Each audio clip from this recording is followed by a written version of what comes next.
Le digo, fíjate, un problema hoy terrible con Juancito. Y hubo tal otra dificultad y un llamado telefónico. Pero él ya está, ¿no es cierto? Eso, el momento hay que saberlo aprovechar. Bien, entonces eso es esto. El mundo, y lo tercero es todo lo que tiene que ver con el mundo social. Y en nosotros, en el caso nuestro ya, ¿no? Pero con el mundo también, el mundo apostólico. Casi me traiciona el subconsciente. El mundo apostólico, es tan central esto. Compartir juntos las cosas. Yo creo que ese es el gran valor de ciertos movimientos en donde él y ella trabajan en común, en donde hacen un apostolado en común y crecen en común, ¿no?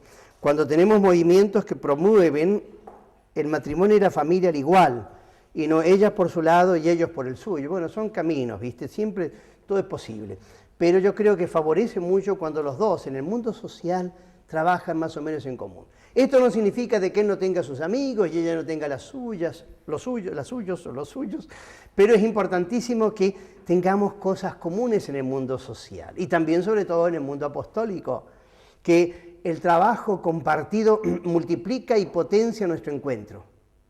Esto es muy valioso para el varón, porque la mujer se alimenta mucho del diálogo y el varón del trabajo. Junten ustedes un grupo de varones y junten un grupo de mujeres. ¿Qué van a hacer las mujeres? Van a hablar de los hijos, de las modas, ¿no es cierto? De qué le ha pasado a Tinelli con su mujer, qué le está pasando a este otro. Y los juntan a los varones y van a hablar o de política o de fútbol y van a armar alguna cosa interesante para realizar. Pertenece a la psicología femenina y masculina. Pero cuando los dos trabajan en común, entonces se potencian. Lo personal ayuda al proyecto y el proyecto ayuda a lo personal, ¿no? Si no, los varones trabajamos mucho en función de proyecto y nos olvidamos de las personas. Y puede ser que las mujeres trabajen más respecto a las personas, pero se olviden del proyecto. En esa urdimbre, donde lo mío y lo tuyo se potencia, en esa sinergia apostólica, todos salen ganando. Entonces es muy valioso el hecho de que la comunidad de tareas se manifieste también en esto. Lo dejamos por ahí, en ese punto, porque habría tantas otras cosas, pero que ustedes perfectamente lo perciben. Pero nosotros no somos solamente una comunidad de tareas, sino que somos también una comunidad, en tercer lugar, de destino. Y aquí es una de las cosas más hermosas que podemos trabajar nosotros y ayudar a otros matrimonios que lo descubran. Somos una comunidad de destino. Del momento en que yo me casé contigo y tú conmigo, el momento en que juntos estrechamos alianza, empezamos un camino que tiene un fin. Ese camino está basado en una entelequia, en telos, en griego, en función de un fin, en camino hacia un fin. Entonces, ese destino tiene una doble dimensión. Una dimensión es una dimensión natural, la otra es sobrenatural, religiosa. La dimensión natural del matrimonio es la felicidad. De tal modo que si Juana se casó con Juan, es porque en el fondo de los fondos ella quiere ser feliz y él quiere ser feliz y los dos quieren ser felices. Nadie, salvo casos patológicos y enfermizos, nadie se casa porque quiere ser infeliz o quiere hacer infeliz al otro. ¿Qué matrimonio? Salvo casos patológicos que los hay. Venganzas, ¿no? Historias neuróticas, muchas veces psicosis hereditaria, que se genera justo en el momento antes de una decisión importante, hay un cierto tipo de neurosis que se genera antes de ciertas decisiones importantes de la vida, como por ejemplo casarse, en donde en el fondo, fíjense, hay casos patológicos muy comunes, hoy en día muchos, en donde él se casa con ella porque se está vengando de su propia madre, o ella se casa con él porque se está vengando de su propio padre, y hacen desde el primer día la vida conyugal un terrible infierno. Bueno, pero salvo esos casos, todo el mundo quiere ser feliz, ¿verdad? Y el matrimonio se casan porque quieren ser felices, porque lo que les interesa en definitiva es la felicidad. Y aquí está el quid del asunto. Nadie puede ser feliz en el matrimonio si no se preocupa de hacer feliz al otro. De tal modo que mi felicidad depende esencialmente de la felicidad del otro. Y si yo quiero ser feliz, tengo que hacerte feliz a ti. Y si tú quieres ser feliz, tienes que hacerme feliz a mí. Y no hay tu tía. Esto los matrimonios no siempre lo entienden, porque en nosotros existe una realidad concupiscente, en el sentido no moral, sino psicológico de la palabra, que nos hace buscar a nosotros mismos, y no en primer lugar al tú. De tal modo que en la praxis cotidiana, muchísimas veces lo que nosotros hacemos es tratar de satisfacer mis necesidades para ser feliz. Y yo les hago este ejemplo a los matrimonios. ¿Quién cuando planifica, por ejemplo, su fin de semana, lo primero que hace es preguntarse qué le puede hacer feliz a mi mujer, a mi marido? Yo, varón, planifico mi fin de semana. ¿Qué voy a hacer? Jugar al golf, un partidito de rugby, no, rugby no somos grandes, pero sí un partidito de tenis, ir a visitar a los amigos, ir a ver a mi madre, limpiar el auto, depurar la computadora. Y bueno, si a la noche quizá le invito, ¿no es cierto?, a mi mujer a salir por ahí. Pero esa perspectiva, yo oriento mi vida en función de ti, es un mundo absolutamente ignoto. Estamos ahí en un desierto. Y son muy pocos los matrimonios que descubren que para ser feliz hay que hacer feliz. Y que cuanto más uno busca su propia felicidad, más infelices. Aquello del Evangelio, quien se busca a sí mismo se pierde. Eso vale en perspectivas psicológicas matrimoniales, en perspectivas de la alianza de amor. De allí que la felicidad consiste en definitiva en que yo todos los días, muchas veces en el momento, sobre todo cuando hay pequeñas crisis, me haga la pregunta, ¿cómo puedo hacerte feliz? Y si logro responder cómo puedo hacerte feliz, me pongo en camino, con certeza que supero el conflicto y supero muchísimas de las desavenencias, porque siempre las desavenencias parten de que el tipo o ella buscan solamente su propio yo y no han partido de ese tú en virtud del cual yo vivo la experiencia del amor. Porque amor es eso, ¿no? Salir de mi propio yo para penetrar en el mundo misterioso del tú. Y en la medida en que yo salgo de mi yo constantemente, porque esto no es un ejercicio una vez al año, una vez a la semana, sino constantemente, en la medida en que yo voy haciendo eso, ¿no?, de salir de mi yo para mirarte y descubrirte en tus necesidades y satisfacerlas, mientras sean lícitas, mientras sean justas, mientras sean posibles. Si mi mujer tiene el deseo cada 3 meses hacer un viajecito, qué sé yo, a las Bahamas o pasar una semana cada 3 meses en Miami Beach, probablemente, salvo casos muy especiales, no es posible. Pero si es posible, si es lícito, si es justo, ¿por qué no la voy a satisfacer? Y al hacerla feliz a ella, me hago feliz yo. Esto tiene que ver, queridos amigos, con el sentido de la vida, la pregunta central de la existencia. ¿De dónde vengo? ¿A dónde voy? ¿No? ¿Cuál es el sentido de mi vida? Y el sentido de la vida, yo creo que eso hay que transmitírselo mucho a los matrimonios, no consiste en la autosatisfacción, sino consiste en el amor, en la donación a los otros.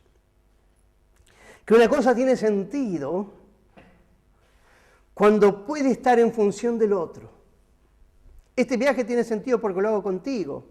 Esta casa es linda porque la tengo contigo. Este quincho que voy a hacer es bueno porque voy a invitar a nuestros amigos y con los amigotes comeremos un asadacho. Este auto es bueno porque vamos a poder compartirlo mejor con los hijos. Este trabajo me va a dar más dinero y con eso voy a tener más posibilidades de ayudarnos todos. Todo en la vida tiene sentido en función del tú. En cambio, el sentido de la vida comienza a perderse cuando no hay nadie a quien amar. Yo descubro el sentido en virtud del amor, de que hay alguien que me espera. Ese libro maravilloso de Saint-Exupéry, en castellano creo que se llama Vuelo Nocturno, en francés, Terre d'Homme. Ese vuelo nocturno, Saint-Exupéry, el hombre que cruza los Andes y cae en medio de los Andes.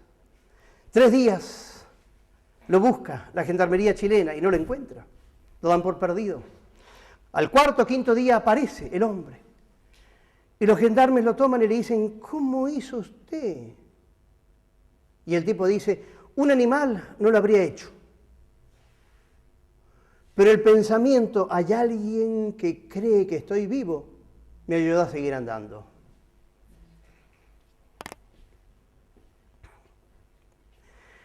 Si hay alguien que te espera, tu vida tiene sentido.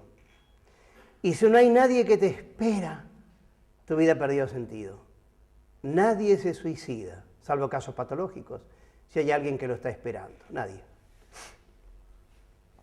Kentenich cuenta un caso muy parecido a Franklin en el campo de concentración de Dachau, el que tuvo en el campo de concentración mucho contacto pastoral. Kentenich cuenta el hecho, ¿no? Ese fulano, que todos los meses recibía un prisionero una carta de su mujer, y la mujer le decía, lo que decía, no importa, la carta. Recibía todos los meses, y en virtud de esa carta vivía él, vivía el hombre, el prisionero. Un buen día recibe una carta donde la mujer le dice, querido, si sales de esto no vamos a poder convivir más porque tengo otra persona. Y dice que al día siguiente ese hombre estaba muerto. Pero no porque se tiró contra los alambrados electrocutado o se suicidó, sino que perdió sentido su vida. La vida tiene sentido cuando yo te hago feliz a ti. Y el matrimonio solo puede ser feliz cuando uno esté en función del tú.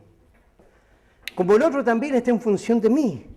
Entonces se potencia eso, ¿no? Se potencia, se potencia, se potencia. El amor siempre se potencia. La eternidad será la potencia infinita del amor. De allí que el amor será la plena actividad en la eternidad. No podemos imaginarnos la eternidad como una especie de sustrato pasivo indefinido, sino que la eternidad será un increchendo del amor in eternum, es decir, que jamás terminará. Eso es. Y esto ya empezamos a vivirlo acá, cuando yo dejo mi yo y entro en tu mundo. Por eso la felicidad. Yo creo que si el matrimonio entiende esto, ¿no? y lo va viviendo, ¿no? De que en el fondo hay gente que nos está esperando. Y en virtud de eso tenemos que jugarnos el uno para el otro. A veces son los niños. Por eso a veces los chicos hacen de que el matrimonio se encuentre, o por lo menos no se separe tan rápidamente. Si a partir de ese hecho tiene la posibilidad de crecer y hacer de la herida una bendición a través de un trabajo pedagógico, psicológico, lo que sea, entonces se redime ese matrimonio, porque hay alguien que los está esperando. Pero en una perspectiva sobrenatural, destino, comunidad de destinos, en una perspectiva sobrenatural. El matrimonio tiene un destino, y eso se llama santidad. Santidad.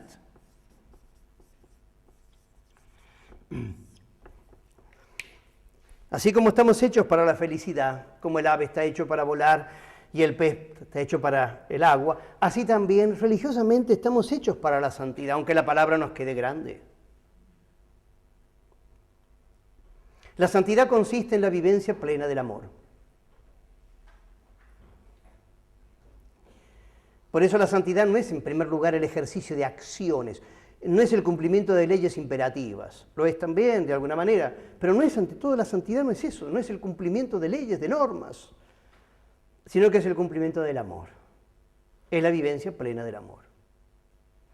Ahora bien, la santidad matrimonial, qué tema, ¿no? La santidad matrimonial consiste en que en el fondo yo soy responsable de tu santidad y tú eres responsable de mi santidad. De allí que mi esfuerzo tiene que ser poner los medios lo más positivos posibles para que tú seas feliz, para que tú seas santa. Y tu tarea será poner todos los medios que están a tu disposición para que yo sea santa. Y esto coincide con una realidad que va a ser el juicio de nuestro mañana. Cuando lleguemos al cielo, si esperamos, ¿no es cierto? Cuando lleguemos el momento del juicio, cada uno va a comparecer individualmente ante Dios. En el caso del matrimonio, él o ella. Normalmente, él comparece más temprano por estadística. Pero la materia del juicio va a ser el otro. Es decir, la materia del juicio que Dios te va a colocar La materia del juicio va a ser, la amaste en serio, la respetaste en serio, le tuviste confianza, te rompiste por ella, renunciaste a vos mismo por ella, fuiste capaz de perdonar, pasaste por encima una serie de tonteras de la vida, rezaste por ella, hiciste una peregrinación por ella, fuiste creativo en tu amor a ella, fuiste creativo en tu amor, fuiste bondadoso con ella, la mirabas con alegría o con cara de traste.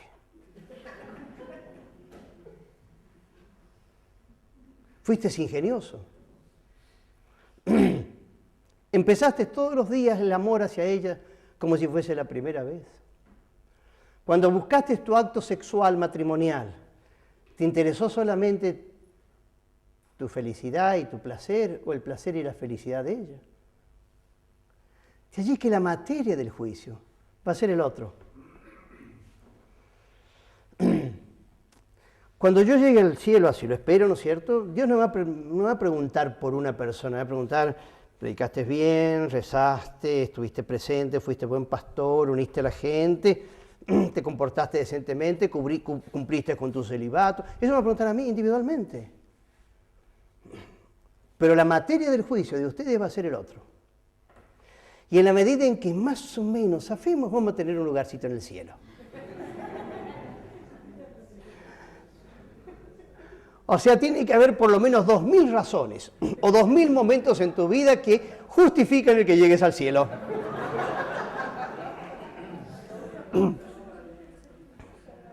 Esto coincide con la frase maravillosa que ustedes bien conocen de San Juan de la Cruz. Al final de la vida seremos juzgados en el amor.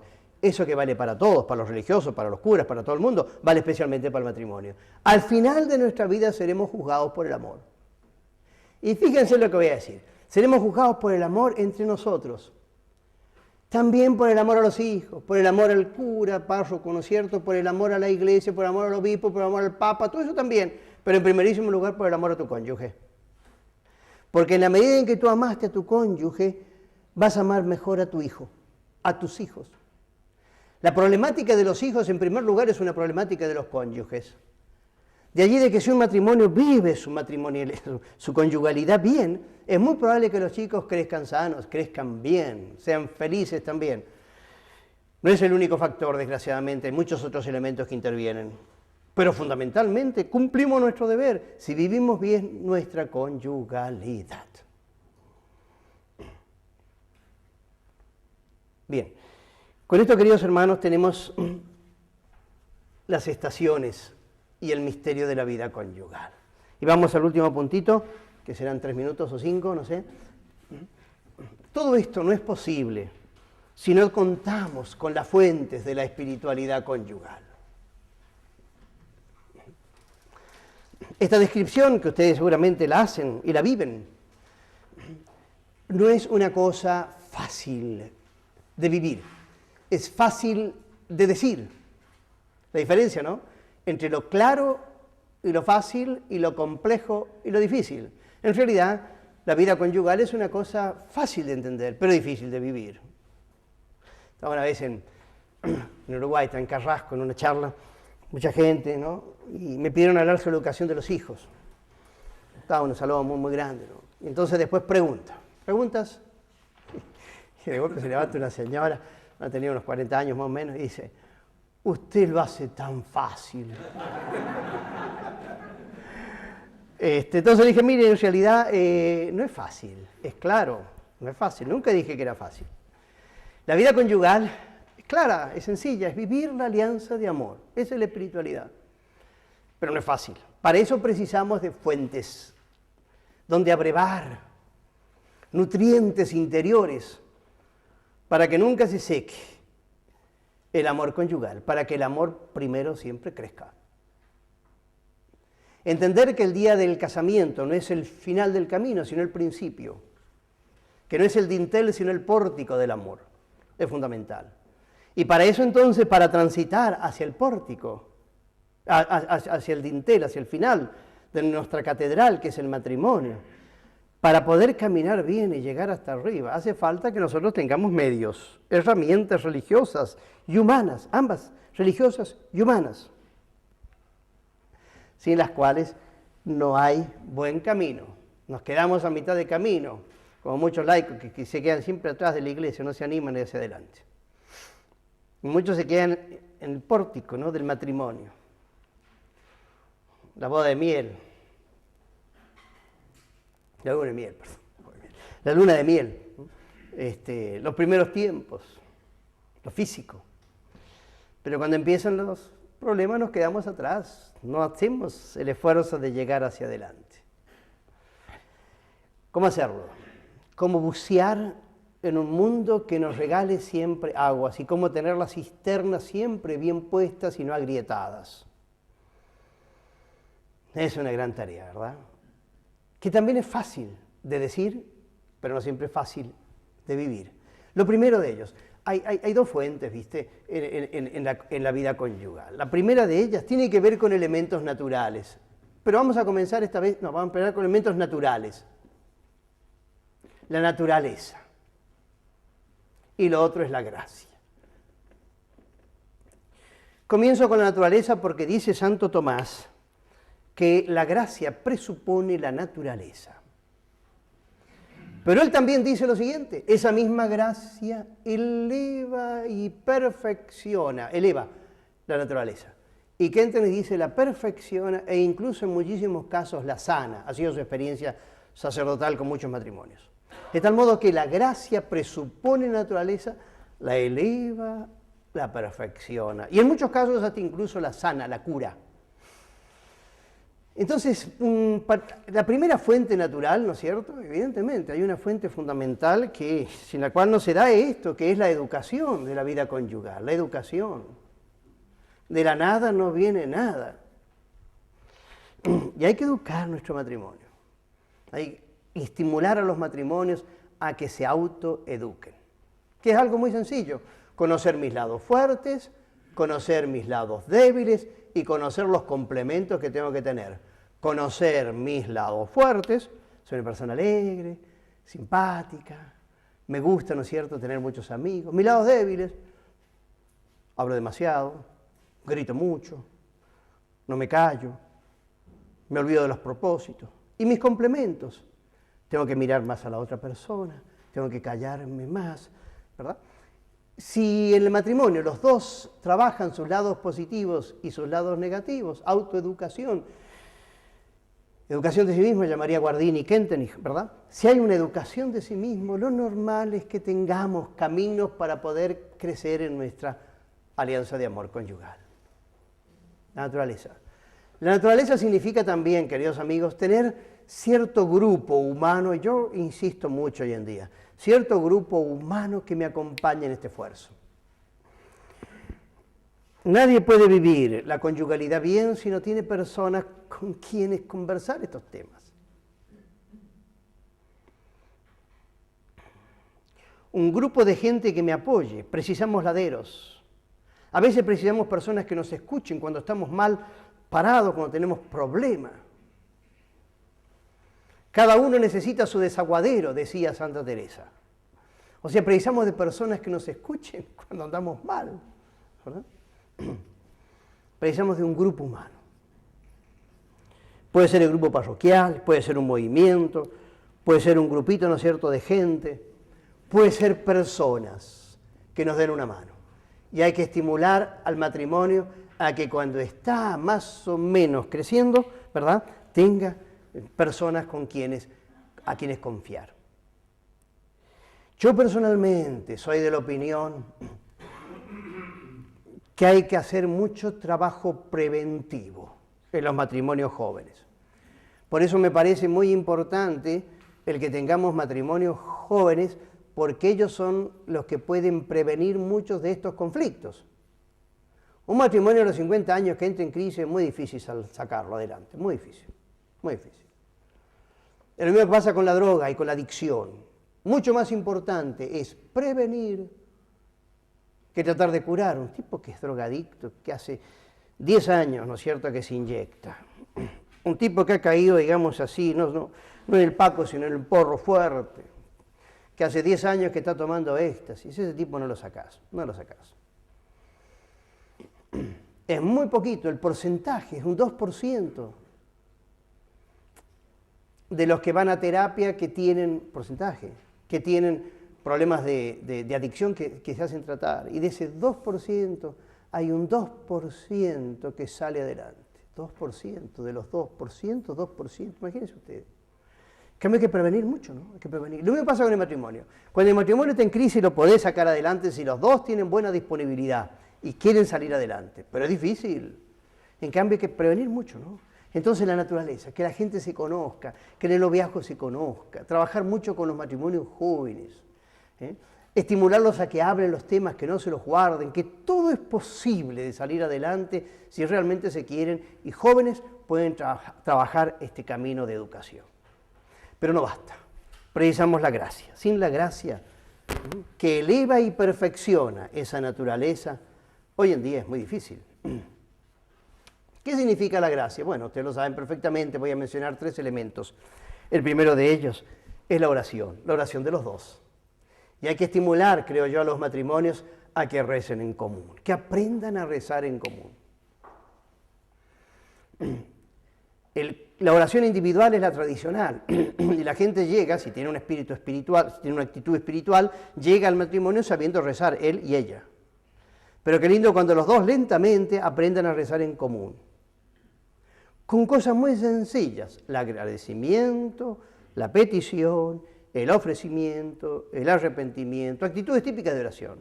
Qué lindo cuando el matrimonio, ¿no es cierto?, al final del día, y lo pueden hacer, trabajan por ejemplo la gratitud. Hoy quiero agradecerte, Señor, por tal cosa y por tal otra, y ella también por tal cosa y por tal otra. La petición, tantas cosas para pedir en común, pero en común, la oración en común. Hay un dicho muy lindo que es real, un matrimonio que reza en común, ¿verdad?, siempre permanece. El matrimonio que reza junto permanece unido, ¿no? ¿Cómo es? Algo así es el dicho, ¿verdad? Que del padre Richard. Yo creo que es cierto, pero ¿qué es lo que le faltó a eso? Le faltó la naturaleza, ¿no? O sea, un matrimonio que reza y reza unido, ¿verdad?, va a permanecer unido si también trabaja su naturaleza, su autoeducación, ¿no? Ahora, si trabaja su naturaleza pero le falta la gracia, llega un momento donde uno se encuentra con un tope. Esto tiene un plafón, no puede ir más allá. Y precisa entonces la gracia para poder crecer, para hacer del matrimonio un matrimonio de oro, y no solamente un matrimonio de plata ni un matrimonio de lata.